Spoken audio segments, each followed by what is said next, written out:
शुभ सकाल पिला माने आजिकार ये ऑनलाइन क्लास रे मु समस्त को स्वागत करुछि।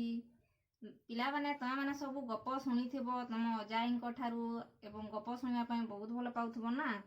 तो आज आमे उत्थान बहिर गोटे गपटे पढ़िबा एवं मो सहित तमे पढ़िबो।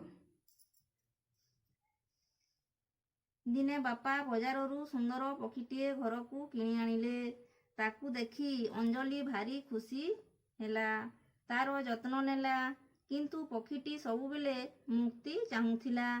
थरे समस्ते एकाठी खाउथिबा समय रे सुजोग उंडी से निज मन कथा खोली कहिला। मात्र ताकू छाड़िबाकू केही राजी हेले नाही। पक्षीटी सेई दिन ठारू मन दुखरे रहिला। अंजलि कथा बुझी पारिला। दिने बापा नथिबा समय रे से पक्षीटी को पंजरी बाहर को छाड़ी देला। बापा घर को फेरी झीर काम रे विरक्ति प्रकाश कले। तापर दिन बापा देखिले पक्षीटी आसी झील शोइथिबा झरका पाखरे बसिछि ओ कहूछि, मते आउ पंजरी रे रख नाही। आपणक झील सहित मोर जे स्नेहर बंधन होई जाइछि ताकू मु भूली पारिबी नाही। तेणु प्रतिदिन ताकू देखा करबाकू एठाकू आसीबी।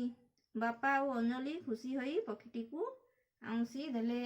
पिला माने मुई गपर नाटा तुमको कहिनी, तुमे तार नाटी एई गपरू कहि पारिबो कि? अच्छा, जदी कहि पारिबो नै ताहेले मु कहि देउछि एई गपर ना हैला स्नेहर बंधन। अच्छा, तमे माने तो सुनिलो गपटी को। अच्छा, तमे जहा मने रखिछ सेटा तमे कहिबा पई चेष्टा करिवो नै।